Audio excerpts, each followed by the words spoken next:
నేను మళ్ళీ మాట్లాడుతాను సార్. ఎస్ సురేష్ గారు కంక్లూడ్ చేయండి సార్. సార్ ముందుగా ఏంటంటే రాయపాటి అరుణ్ గారు అంటున్నారు పవన్ కళ్యాణ్ గారు వచ్చాక పర్యావరణము, అటవీ శాఖ ఇవన్నీ కూడా మేము చాలా ఉత్తమమైనటువంటి ఫలితాలను సాధించాము, అనేక సంస్కరణలు తీసుకొని వచ్చాము, గతంలో ఏ మంత్రి చేసినారో దాంతో మేము గణాంకాలతో సిద్ధంగా ఉన్నాము అన్నారు.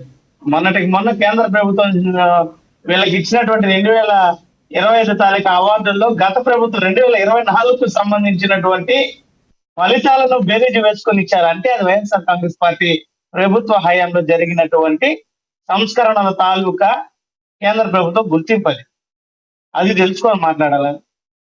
రెండో అంశం, పవన్ కళ్యాణ్ గారి శాఖ హోంశాఖ కాదు, ఆయన పరిధిలోకి రాదు, అది మీరు శాంతి భద్రతల అంశాన్ని మీరు హోంశాఖ మంత్రిని అడగండి, వాళ్ళు సమాధానం చెప్తారు అనేసి అంటున్నారు. మొదటగా శాంతి భద్రతలు అనేటివి హోంశాఖ మంత్రి దగ్గర లేవనేటువంటి విషయాన్ని రాయపాటి అరుణ్ గారు తెలుసుకోవాలా. శాంతి భద్రతలు అనేటివి చంద్రబాబు నాయుడు గారి పరిధిలో ఉన్నాయి, రాష్ట్ర ముఖ్యమంత్రి గారి పరిధిలోనే పెట్టుకున్నారు ఆయన. ఇకపోతే ఎన్నికలప్పుడు మాత్రం పవన్ కళ్యాణ్ గారు ఇచ్చినటువంటి హామీలకి, ఈ ప్రభుత్వ పనితీరుకి, ఈ ప్రభుత్వం చేసే అభివృద్ధికి, సంక్షేమానికి, ప్రతిదానికి నేనే బాధ్యుడిని, నన్ను చూసి ఓట్లేయండి అని ఊరూరా తిరిగి డప్పు కొట్టారే. కేవలం పర్యావరణాన్ని చూడండి, కేవలం అటవీ శాఖను చూడండి, లేదా కేవలం జలవనరులను చూడండి, ఇలాంటివి మాట్లాడితే ఓట్లు ఎలా వేసుకోవాలని నిర్ణయించుకుంటారు ప్రజలు. చంద్రబాబు నాయుడు గారికి ఓట్లేయండి, కూటమి ప్రభుత్వానికి ఓట్లేయండి, మేము చూసుకుంటాం, నేను బాధ్యుడిని అని ఆ రోజు ఎన్నికల ముందు చెప్పారు కదా పవన్ కళ్యాణ్ గారు. ఇప్పుడు మాత్రం ఏ శాఖకి సంబంధం ఆ శాఖనే ప్రశ్నించాలా? ఇది ఎక్కడ విత్తన వాదన? మరి అన్యాయం జరిగిన వెంటనే మా సోదరుడు వంశీ గారు అంటున్నారు, మేము జగన్మోహన్ రెడ్డి గారి వల్ల పరిగెత్తలేదు, జగన్మోహన్ రెడ్డి గారు కదిలే ట్రైన్ నేనే కదిలించాను, ఉదయించే సూర్యుడి వైపు నిలబడుకొని నేను చెప్తేనే ఉదయించాడు అనేటువంటి రీతిలో ఉంది అని. మరి ఎవరైతే సాయి కృష్ణ గారి తల్లి మే 9వ తారీఖు నుంచి ఇప్పుడు జూన్ 19, 20 తేదీల వరకు ప్రతిరోజు పోలీస్ స్టేషన్కి తిరుగుతుంది, ఎందుకు కూటమి ప్రభుత్వం కేసు నమోదు చేయలేదు? నడి రోడ్డుకి మానవ హక్కు సంఘాలు వచ్చి నిరసన వ్యక్తం చేశారు, ఎందుకు పోలీస్ కేసు నమోదు చేయలేదు? న్యాయవాదులు వచ్చి నిరసనలు వ్యక్తం చేశారు, ఎందుకు పోలీసు కేసు నమోదు చేయలేదు? సిఐ నాగరాజును అరెస్ట్ చేయలేదు, ఎందుకు సిట్టు విచారణ వేయలేదు? ఎందుకు జగన్మోహన్ రెడ్డి గారు వచ్చి ఆ కుటుంబాన్ని పరామర్శించి ప్రభుత్వాన్ని విమర్శించినప్పుడే కదిలింది ఈ ప్రభుత్వం? అప్పటికే కదులుతూ ఉన్న ట్రైన్, అప్పటికే సూర్యుడు ఉదయించాడా? మానవ హక్కుల సంఘాల వీధుల్లోకి వచ్చినప్పుడు సూర్యుడు ఉదయించి కేసు నమోదు చేయమని కూటమి ప్రభుత్వానికి చెప్పలేదా? న్యాయవాదులు వీధుల్లో తిరుగుతున్నప్పుడు, నిరసన వ్యక్తం చేస్తున్నప్పుడు చంద్రబాబు నాయుడు గారికి సిఐ నాగరాజు మీద కేసు కట్టాలని అనిపించలేదా? వితండవాదం కాదా ఇవంతా? మేము ఒకటే అంటున్నాం సార్, కేవలం ఏదైనా ఘటన జరిగినప్పుడు ప్రతిపక్ష పార్టీలో, మానవ హక్కుల సంఘాలు, పౌర హక్కు సంఘాలు గట్టిగా ఈ ప్రభుత్వానికి సరే సురేష్ గారు, మీరు చెప్పిందే నిజం అనుకుందాం. జగన్మోహన్ రెడ్డి గారు లేదంటే వైసీపీ పార్టీ అడ్రస్ చేసిన తర్వాతే ఇది బాగా బయటకు వచ్చింది అనుకుందాం. ఇదే విధంగా మీరు అన్ని రకాలుగాను ఉండి అసెంబ్లీకి కూడా వెళితే మరిన్ని ప్రజల కోసం అడ్రస్ చేయొచ్చు కదా, ఎందుకు మీరు అసెంబ్లీకి వెళ్ళలేకపోతున్నారు? కేవలం రాజకీయ పరిణామాల కోసమే ప్రజలు ఎన్నో విధంగా ఓట్లేసిన మీరు అసెంబ్లీకి వెళ్ళకుండా ఎందుకు ఆగిపోతున్నారు? అడ్రస్ చేయొచ్చు కదా. అది ఇక్కడ ఒకటి లక్ష్మీనాథ్ గారు, ప్రభుత్వం ఆల్రెడీ ఈ యొక్క ప్రభుత్వం ఎన్నికైనప్పటి నుంచి జరుగుతున్నటువంటి అంశం, ప్రతిపక్ష హోదా ఇవ్వడానికి మొగ్గు చూపకుండా వీళ్ళు భయపడుతూ వైఎస్ఆర్ కాంగ్రెస్ పార్టీకి అవకాశాలు కల్పించకుండా కేవలం వీళ్ళు ఇబ్బందులు గురి చేయాలని ప్రజలు కదా కల్పించాలి. ప్రజలు మీకు ఇవ్వలేదు. ఒక ఎమ్మెల్యేగా వెళ్ళొచ్చు కదా, పులివెందుల ఎమ్మెల్యేగా శాసనసభకి వెళ్ళొచ్చు, ఎవరు ఆపుతారు? మిగతా 11 మంది వెళ్ళొచ్చు. నేను కేవలం అసెంబ్లీలో నిలబడి ప్రశ్నించినట్టో లేదా అసెంబ్లీలో నిలబడి పోరాటాలు చేస్తే పోరాడినట్టే అని రాజ్యాంగంలో ఎక్కడా లేదు. మీరు చూస్తే ప్రభుత్వం ఏర్పడినటువంటి ఈ 2 ఏళ్ల కాలంలో అనేక అంశాల మీద ప్రజాక్షేత్రంలో పోరాటాలు చేస్తున్నాం. మేము దేనికైనా స్పందిస్తున్న ప్రభుత్వం. మీరు ఏ అంశం కావాలో చెప్పండి. సార్ మొన్న మీరు బయట ఈ పోరాటం యొక్క చేసేది ఏదైతే మీ DSC రాజకీయ పార్టీ ఎదుగుదలకు చేసినట్టుంటది. అదే అసెంబ్లీలో అయితే రాజకీయ పార్టీ ఎదుగుదల కాదు సార్. కాదు సార్, Sorry, అదే మా అసెంబ్లీలో పార్టీ చేస్తే ఎదుగుదల కాదు. ప్రజలు మిమ్మల్ని ఎమ్మెల్యేలు చేసినందుకు ప్రశ్నించినట్టుంటది. రెండిటికి తేడా ఉంది. ఇప్పుడు మేము ప్రజాక్షేత్రంలో చేసే పోరాటాల్ని దయచేసి మీరు మా పార్టీ ఎదుగుదలకని అనుకోకండి. ఇప్పుడేం ఎన్నికలు లేవు, ఇంకా ఎన్నికలకి చాలా సమయం ఉంది. ప్రజలు ప్రస్తుతం ఈ ప్రభుత్వాన్ని ఎన్నుకున్నందుకు, ఈ ప్రభుత్వానికి అధికారాన్ని కట్టబెట్టినందుకు ప్రభుత్వం బాధ్యతల నుంచి తప్పించుకుంటున్నటువంటి విషయాల్ని మేము ప్రశ్నిస్తున్నాం. రైట్.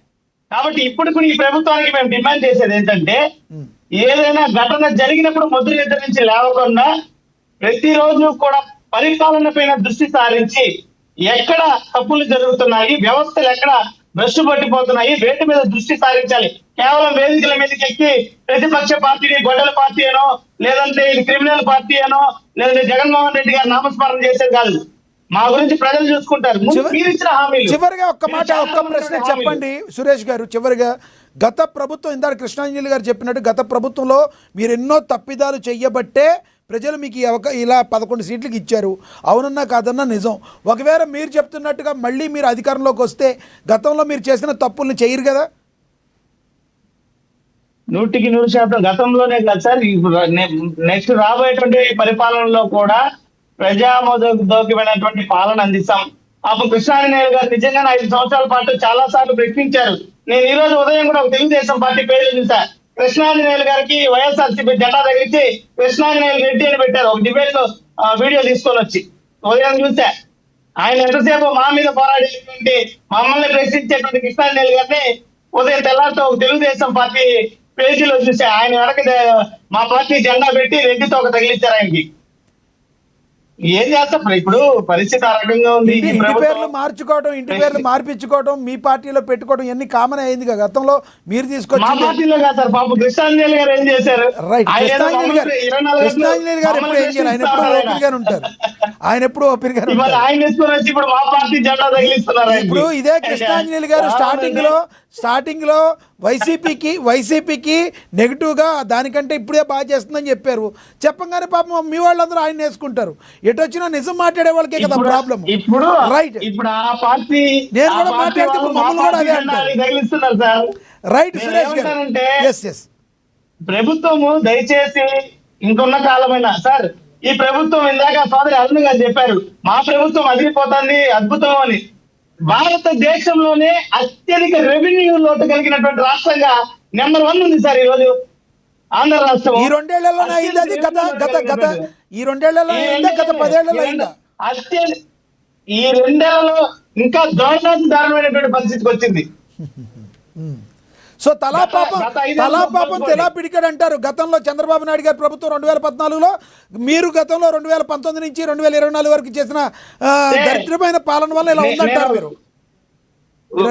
చెప్తాను సార్, ఒక మాట లక్ష్మీనాథ్ గారు చివరిగా చెప్పండి, సమయం. రాష్ట్రం విడిపోయిన తర్వాత మొదటిసారిగా పరిపాలన చేపట్టింది చంద్రబాబు నాయుడు గారు. ఎస్. మరి ఆనాడు దాదాపు 3 లక్షల కోట్ల అప్పు మొదటి పాలనలోనే, రాష్ట్రం విడిపోయి మొదటి పాలనలోనే రాష్ట్రానికి గుదిమండ లాంటి అప్పులను తీసుకొని వదిలి వెళ్ళింది చంద్రబాబు నాయుడు గారు. అధికారంలో దిగిపోయేటప్పుడు 100 కోట్లు ఉంది సార్ ఖజానాలో. చంద్రబాబు నాయుడు గారు దిగిపోయినట్టుగా జగన్మోహన్ రెడ్డి గారు పాలన చేపట్టేటప్పుడు 100 కోట్లు ఖజానాలో ఉన్నది. మరి పరిపాలన ఎంత జటిలంగా ఉంటుందో ఒకసారి అర్థం చేసుకోండి. అప్పుడు విడగొట్టడానికి కారణం, ఇప్పుడు ఎంతో మంది విశ్లేషకులు అంటున్నారు ఇలా విడగొట్టడానికి కారణమైన తల్లి కాంగ్రెస్ పిల్ల కాంగ్రెస్ నాయకులే కారణం అని గతంలో ఇప్పుడు కూడా అంటారు. ఎందుకంటే కాంగ్రెస్ వాళ్ళందరూ మీ పార్టీలోనే ఉన్నారు. మీ పార్టీ నోరు మెదపిన వాళ్ళందరూ కూడా మీ పార్టీలోనే ఉన్నారు. చంద్రబాబు నాయుడు గారు అందరికన్నా ముందు పోయి రాష్ట్రాన్ని విభజించాలని కోరిన వ్యక్తి. రైట్. రాష్ట్రం ఎప్పుడు ఆశపడినటువంటి వ్యక్తి. నిజాలు మాట్లాడుతున్నాం సురేష్ గారు. ఆయన కరుడు కట్టిన సమైక్యవాదిగా చెప్పారు. ఇప్పుడు లేఖలు చూపిస్తారు మీకు. ఇప్పుడు కూడా అంతర్జాలంలో ఉన్నాయి చంద్రబాబు నాయుడు గారు ఇచ్చే లేఖలు. కాంగ్రెస్ ప్రస్తావించింది చంద్రబాబు నాయుడు. మీ అభిప్రాయం అర్థమైంది. ఎస్ సురేష్ గారు, మీ అభిప్రాయం అర్థమైంది. ఎస్ వంశీ గారు కంక్లూడ్ చేయండి సార్. సార్ ఏమర్థమైంది సార్ ఆయన అభిప్రాయం మీకు? ఆయన అభిప్రాయం ఏమీ లేదు. గతంలో ఏదైతే ఉందో చంద్రబాబు గారు కావచ్చు, అదేవిధంగా ఏళ్ళ ప్రభుత్వంలో ఏమో సంబంధం లేదు, గత 2 ఏళ్లలో మాత్రం ఇంత దారుణమైన పరిస్థితికి ఆంధ్రప్రదేశ్ రెవెన్యూ పడిపోయిందని చెప్తున్నారు ఆయన అభిప్రాయం అది. ఇప్పుడు ఇందాక అరుణ గారు మాట్లాడుతున్నప్పుడు పంచాయతీరాజ్ శాఖలో కేంద్రం మొత్తం మీద రిలీజ్ చేసినటువంటి నివేదికలో ఆంధ్రప్రదేశ్ బాగుంది అని చెప్పి నివేదిక ఇచ్చారంటే ఈయనేమంటారు